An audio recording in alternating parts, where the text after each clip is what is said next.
The following is a hockey podcast out of Vancouver and Surrey, British Columbia. It'll only consist of a lot of puck talk and even more BS, or in actual words, banter and satire. Enjoy, and as always, go Canucks go. Hey, yo, Trevor, okay? The next time you're in the Canucks dressing room, I hope Filip Hronek slashes you in the shin, okay? For real. Or cross-checks you in the face. Because you about to get really dark here, okay? That hurts, man. That hurts my feelings that you would say something like that. But I'll try not to hurt Filip Hronek's feelings on the other side here. All Locked On Canucks. You're Locked On Canucks, your daily podcast on the Vancouver Canucks. Part of the Locked On Podcast Network. Your team every day. No, Kyle, I got to say, you got no idea where this show is going, man. You know why? Because I have no idea where this show is going. Welcome to another episode of Locked On Canucks. My name is Trevor Beggs, co-host of Locked On Canucks, and also a Canucks writer for Daily Hive Vancouver. Before we dive into today's Dark Guy episode, we got to thank you for tuning in to Locked On Canucks. It is your Canucks every damn day. If you haven't done so already, make sure you do us a solid and like us or subscribe us for free on YouTube or wherever you listen to podcasts. And hey, we're not done without the fans. We're also not here without the sponsors, baby. So before we get into it, I got to shout out our friends over at FanDuel, okay? Make every moment more. New customers join today. You'll get $200 in bonus bets if your first bet of $5 or more wins. Visit FanDuel.com/lockedon today to get started. All right, it's a happy hump day from us here to you listening here on Locked On Canucks. Today we want to talk about Filip Hronek, okay? Because this guy, it's been a tale of two seasons, and we're going to break down both halves of it. And, is this guy in decline? What's been going on with Filip Hronek lately? Has he been playing worse as the points have dissipated? We're going to break that down for you in segment one. In segment two, that's when we got to get to the news and notes, baby, okay? Trevor's notes presented by Kyle about all the latest and greatest with the lineups and roster decisions with your Vancouver Canucks. A few things going on this morning for sure. Kyle will break it down for you. And I don't even know if it's fair to call it Trevor's notes, man. It's just Kyle's notes. But anyways, that'll be segment two, giving you all the updates. And then finally, in the third segment, I'm going to shout out a Cam Neely former Canuck of the week. We don't do this every week. There's not a former Canuck to shout out every single week. But we're shouting one up this week here on Locked On Canucks. Before we get to any of that, let me introduce my co-host. He actually has a Filip Hronek tattoo. They just want to show anybody. How about course, his little brother? Dude, before you just poo-poo on the guy, just keep in mind, okay? The second biggest reason why we're here going into Game 71, I think that's the truth, right? Game 71. And we're optimistic and we're hopeful, and some of us are thinking about June. Yes, the second biggest reason for that is Filip Hronek. That's the other biggest change outside of Rick Tocchet. Let's give that guy more credit, okay?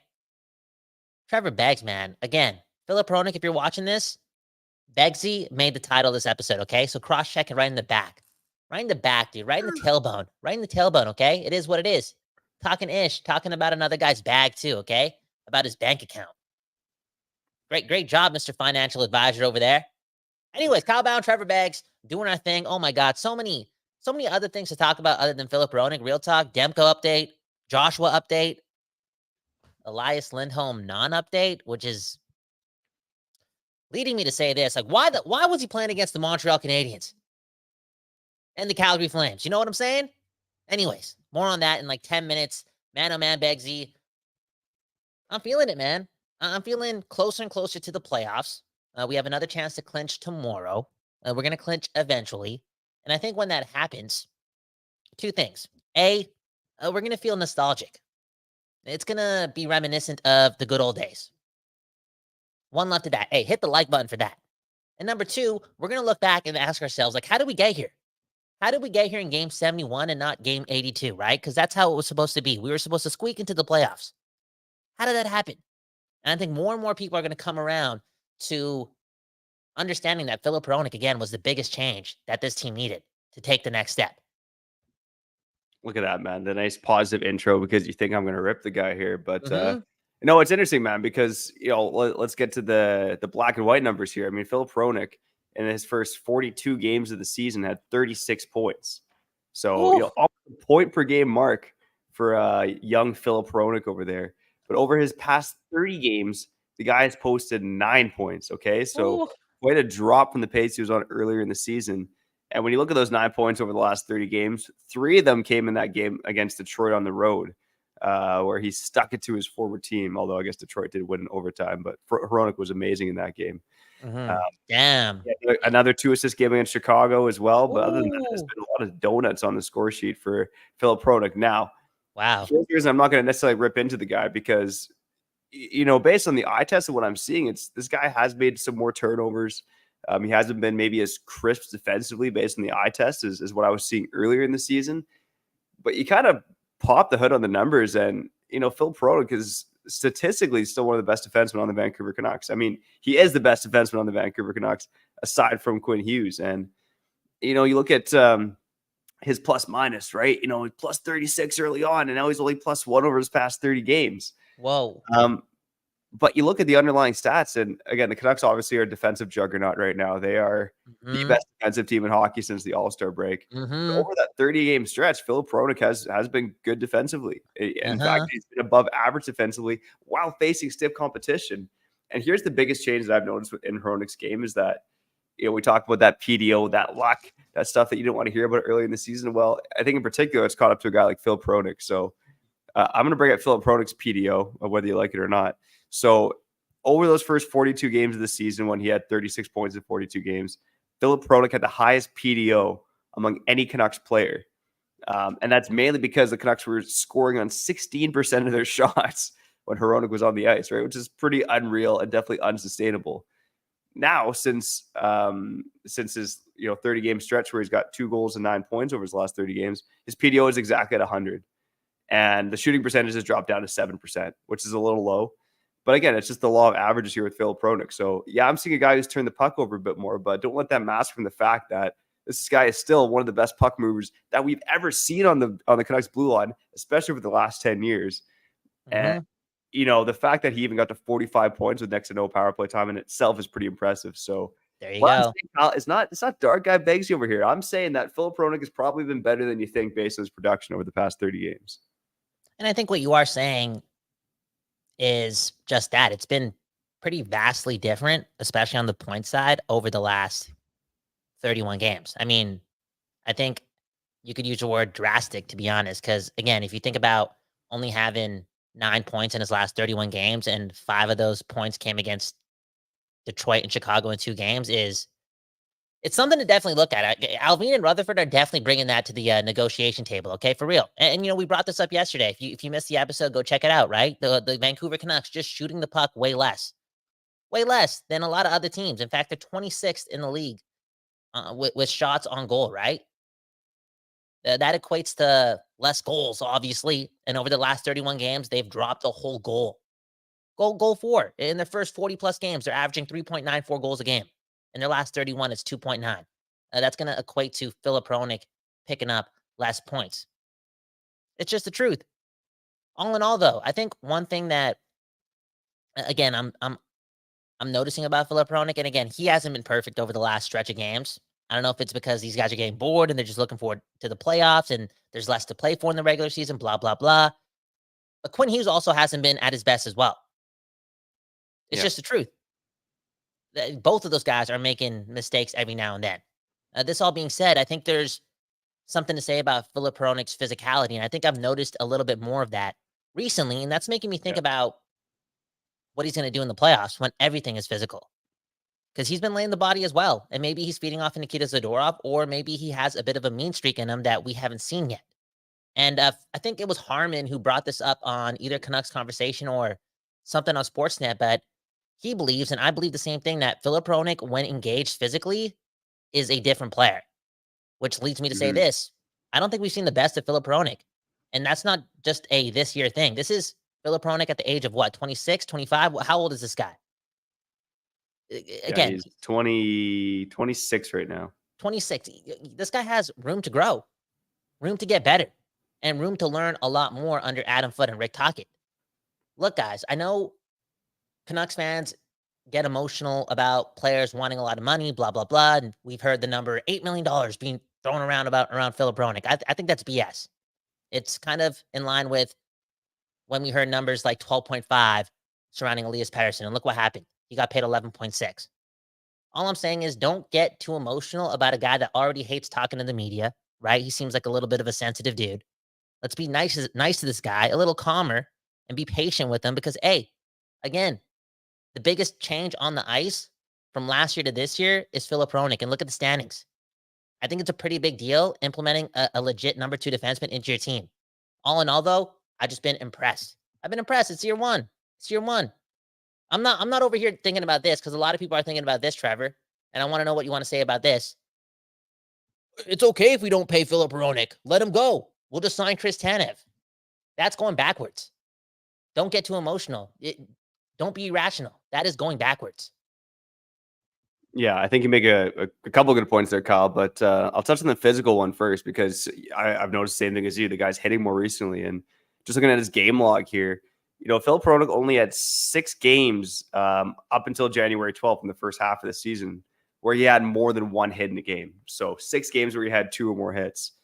Even in the past month, Filip Hronek has had 9 games in the Canucks past, dozen contests where he's had more than 2 hits. The guy's hitting more.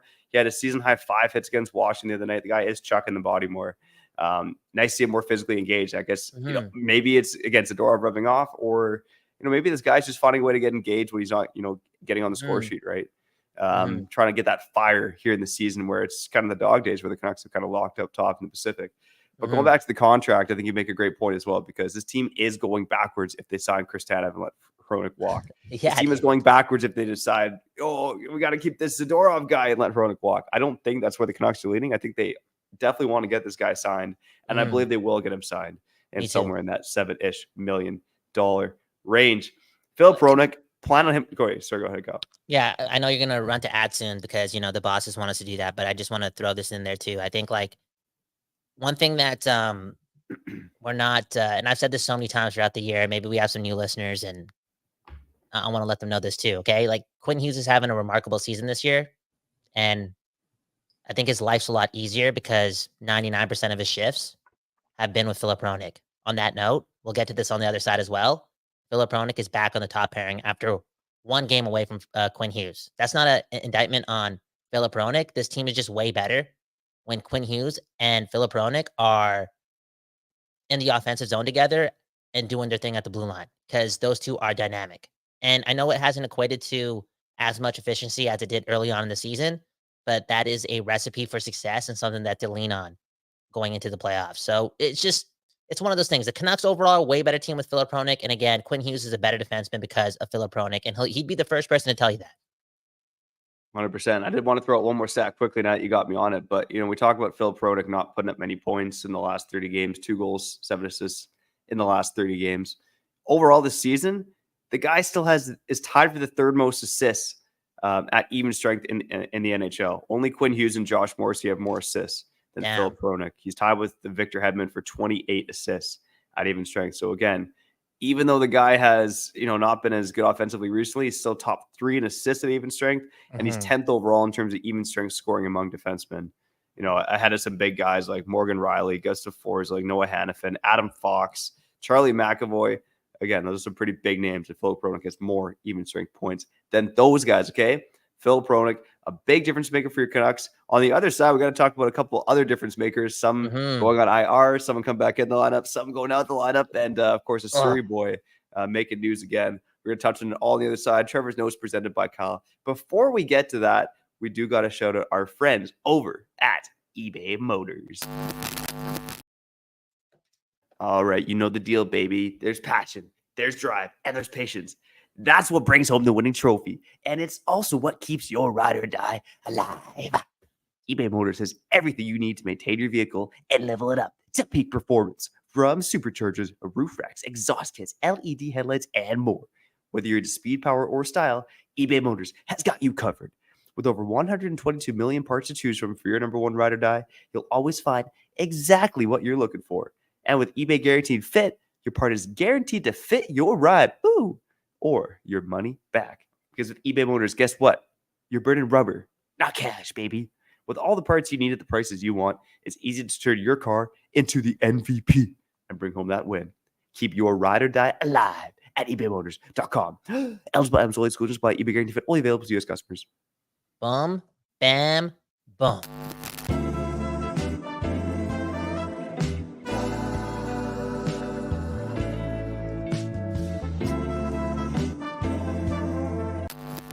Okay, we back talking about your Vancouver Canucks. My name is Kyle Bauman. That right there is Trevor Beggs. Hit the like button and subscribe to the channel. It really does help us out a lot.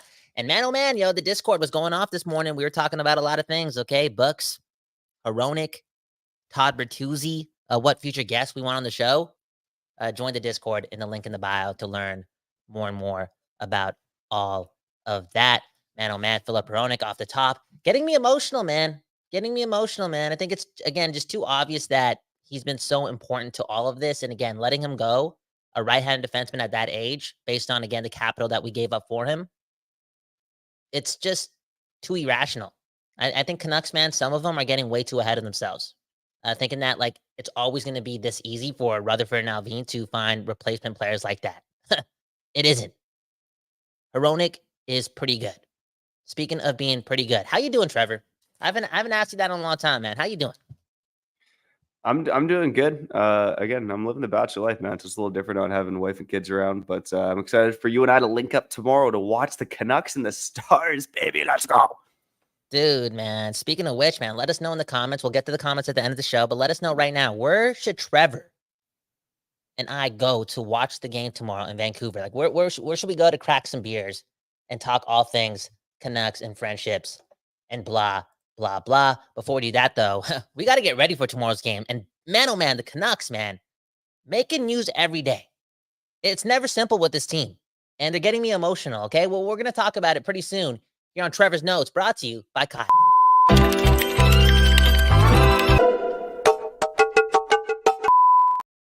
Okay, off the rip. I'm just going to give you a bunch of notes off the rip, okay? Straight up. And then I'm going to ramble too. But man, oh man, Dakota Joshua, he's back. He's going to be playing tomorrow. It's going to happen. Okay? He's a full participant in practice. And not only that, he's playing with Miller and Brock Besser, okay? The experiments continue to happen with Rick Tocchet and the coaching staff and with the team that's not taking any shots on goal, okay? I'm a little confused.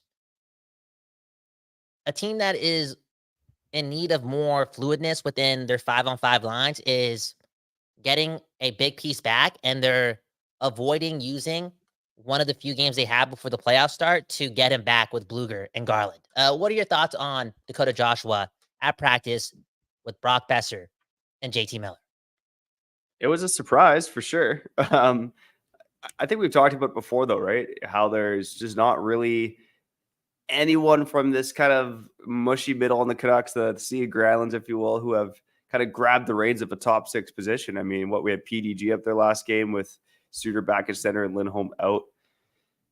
It's a delicate balancing act. I'm like you. I want to see the best through line in hockey back together. Mm-hmm. But that being said, again, well, we said it before on this show, right? Everydayers know this is the time to experiment with your lines a little bit. See if Joshua can play in that top 6 role alongside Miller and Besser. I almost preferably would rather see Joshua on the line with Höglander and Pettersson if you're going to move him up the lineup. But a nice all-American line with Joshua, Miller, and Besser. See how it goes for a game, man. Here's the thing, though, because again, they are playing the Dallas Stars, who are a very, very deep team. And to me, like, if you're going to experiment, the time to do it probably is against the Dallas Stars, who roll at least 3 lines who could score against you. Dude, I don't like playing, like, adapting to what other teams are doing, just like let them adapt to us. Straight up. I think all this experimenting is fine and dandy, but again, for a team that's kind of lacking when it comes to, again, producing some form of 5-on-5 offense and just providing pressure and creating quality looks, I'm just, again, losing patience with the amount of experimenting going on. Okay, we saw it early on with the power play, moving JT Miller all over the place. We even saw it against LA when Tocchet decided to change up all his defensive pairings after they won 3 straight games, and to do so against the LA Kings. And look what happened today at practice. All the defensive lines are back to normal. You know what I'm saying? Bro? It's like, and then you use the Kings game to, like, put everyone with Brock Besser and JT Miller. You had Pettersson there, you had Podkolzin in there, you had McCabe there, and now Joshua comes back, and none of those 3 guys are with Miller and Besser. It's Dakota Joshua. Again, I would just like to see this runway used with the games remaining to regain as much chemistry with, again, Bluger and Garland. Okay, let's talk about the other guy. Let's talk about some chemistry. Let's talk about Elias Lindholm. Again, a no-show at practice today. I'm sure we're going to get more word on what's going on with him. And, you can hear me cry about this question again, but it's like, damn, like, why was he playing against Montreal and Calgary if he's this banged up? It's interesting, but maybe there's a bit of silver lining in this because we get to see Pius Suter center his own line in the bottom six. You know what I'm saying? And maybe, again, the Canucks can prove again that no matter who is in the bottom six outside of Lindholm, they're still able to be well-structured and give you nothing offensively.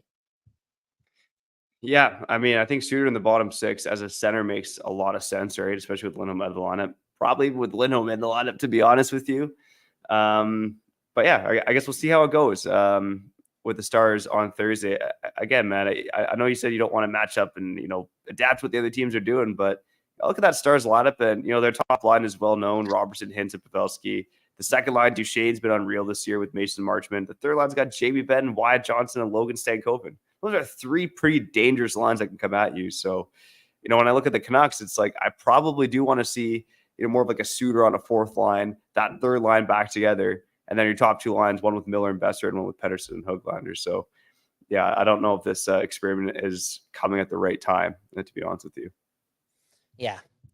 You know what, Trevor? At the end of the day, though, I'm going to just allow us to be less irrational and emotional here and overall put less doubt towards Rick Tocchet because he's been right 99% of the time. And positionally speaking, I think we need to remember that he did somehow turn JT Miller into a two-way force, Like he's done, like when he's experimented and taken chances, he's hit some home runs too.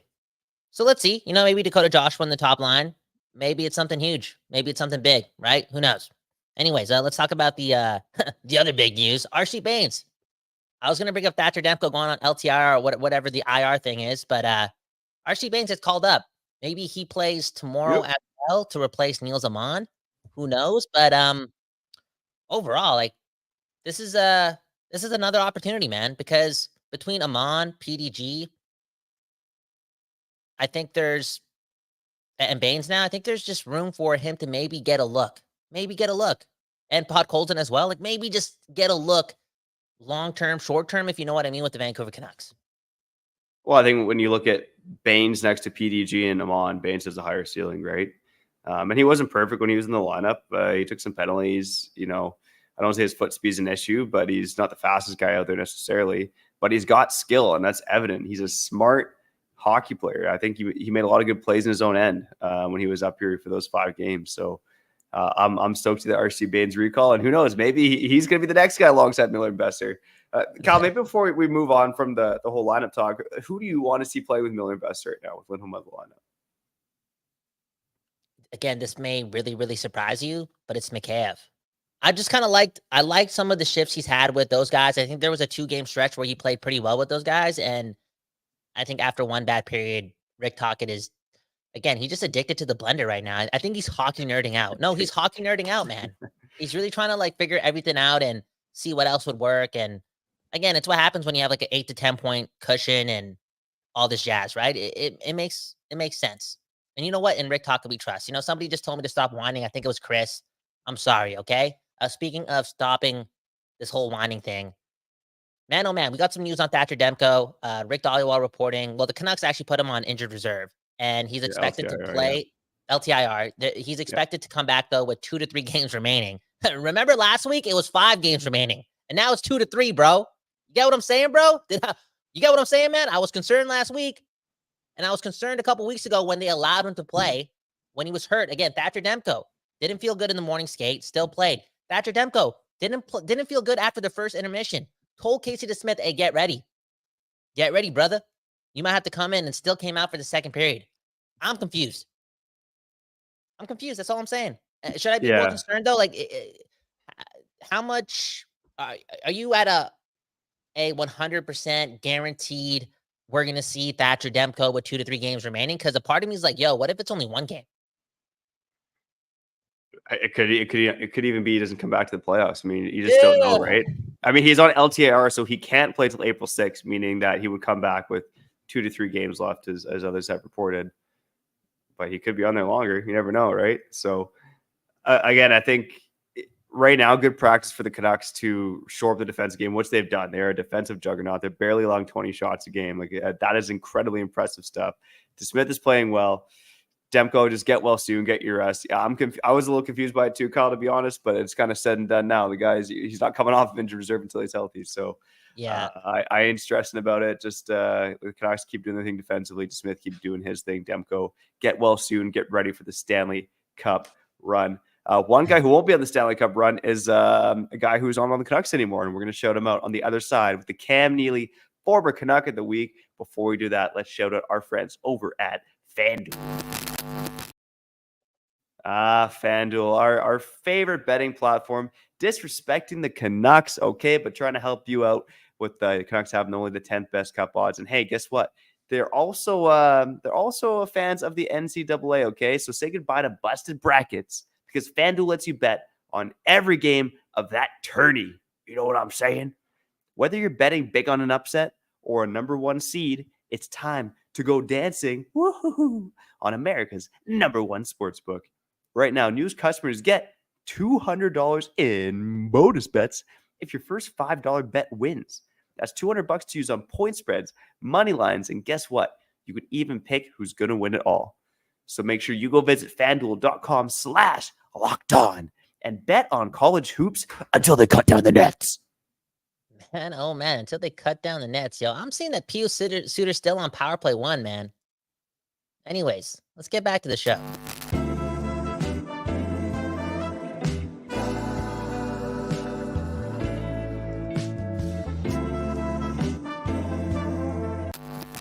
Okay, we back talking about your Vancouver Canucks, doing our thing. Trevor Beggs, Kyle Bowen, Locked On Canucks. One love to the Don't Doze Art Lab for providing the space so we can make this happen. Those guys in this art lab is what? They're a place that, again, prioritizes the West Coast, the best coast, and prioritizes looking after our neighbors so we can, again, look after the world. Hey, speaking of looking after our neighbors, I did ask the people, where should Trevor and I go tomorrow to watch the game? And G. Ellis, man, telling us to go to number 5 Orange, man. Just don't tell our girlfriends. Okay, so let's say you and I were like, you know what? We got to go scout some places to, watch the game, right? Do our thing. And this is quote unquote work related, right? And we tell our ladies like, yo, we have to go to the strip club, AKA number 5 to, scout the place. Like maybe this is a good place for a live party, right? We have to do business. Do you think your lady will let you do that? Because my girlfriend would definitely she would have to come. I think that's the answer. I think my lady would be okay with it. To be honest, she might raise an eyebrow, but would you let your lady go to a male strip club? I would, yeah. Damn, Trevor, you're bigger than me. That's why, dude. You know what I'm saying? You're bigger than me. You know what I'm saying? Okay, that's why. Confidence, baby. I have confidence again because the Vancouver Canucks are good. If you asked me this last year, I probably would have said not a chance. But I'm a confident man now because of your Vancouver Canucks. Speaking of the Vancouver Canucks being good again, look at this comment from Ryan. Okay, he's talking about Rick Tocchet kind of being like Alain Vigneault in his first year, juggling these lines. And look at Japan, right? He's pissed off. Japan's like, WTF is up with our injured players and these whack ass timelines. I thought he said lines, whack ass lines. Dude, I'm sorry. I put that comment up there. There's a swear word up there. I'm sorry, people. It is what it is. Okay, I didn't read the end. Sometimes I don't do that. Do you think the Canucks have like an injury problem? Like, what's going on here? Again, I feel like aren't most teams at this point of the year getting news of an injured player and saying, you know what? Rest up, buddy. It's not the playoffs yet. This would make more sense if this was game 2 of the playoffs and Lindholm was still playing. Like, you know what I'm saying? But he was playing games against Montreal. So am I being irrational? Like Richard gave me a chirp. He said, stop worrying. You're going to get gray hairs. Look at my balding head. Do you think I should shut up or what? Oh, I think Trevor's lagging. Are you back? I'm back. Okay. So no. Yeah, with the Canucks in the... Sorry, go ahead. No, I was going to ask, like, do you think I'm worrying too much? with the injuries, I don't think you're worrying too much necessarily, but again, I'd be worrying more if the Canucks were in a wild card spot right now. Yeah, some of the timelines are weird. The Lindholm situation, it's weird. The Demko situation is weird, but I would be more worried if the Canucks were fighting for their playoff lives. But again, you're talking about the team that is first overall in the NHL, okay? First overall in the Western Conference, and guess what? They're doing it without this guy, and we're going to shout him out here with the Cam Neely, former Canuck of the week. I don't wanna say goodbye. All right. So one of the favorite Canucks from last season was Luke Schenn, okay? Throwing the body, piling up the hits, now a member of the Nashville Predators. Got his money, about a 3-year, $2.8 million a year deal in free agency. I think all Canuck fans, though, they love Luke Schenn, but I would agree that most fans were happy that we didn't pay Luke Schenn almost $3 million a year. Especially we got a guy like Carson Soucy who's come in at a little bit more expensive, but younger and providing more value. But I wanted to shout out Luke Schenn quickly because Luke Schenn is part of a team that is now 18-0-2 in their past 20 games. What the Nashville Predators have done has been absolutely unreal. And Luke Schenn, again, he's maybe not the top 4 guy that he was in Vancouver, but his main partners in Nashville this season have been Ryan McDonough or Roman Josi. Luke Schenn is a guy who's proven he can play caddy to really good NHL players. And, the underlying numbers for him are good. He's not putting up the points like he was in Vancouver. He's only got 1 goal and 6 points in 53 games. But what Luke Schenn has done is, provided that physical presence. And, we saw this from Nashville in the offseason. They targeted guys like Ryan O'Reilly, Gustav Nyquist, obviously Ryan McDonough, Luke Schenn, the vets, okay? And not much was expected of this team, but look at what they've done now. We could very well be in a scenario where your Vancouver Canucks are playing against Luke Schenn and the Nashville Predators in round 1. But for the Cam Neely, former Canuck of the week, just wanted to shout out Luke Schenn for doing his thing, okay? Providing some value for the Nashville Predators. And he is your Cam Neely, former Canuck of the week here on Locked On Canucks. I mean, how do we not think about him when we're talking about Filip Hronek, right? It's just the truth because they're not like Filip Hronek didn't theoretically replace Luke Schenn, but he kind of did.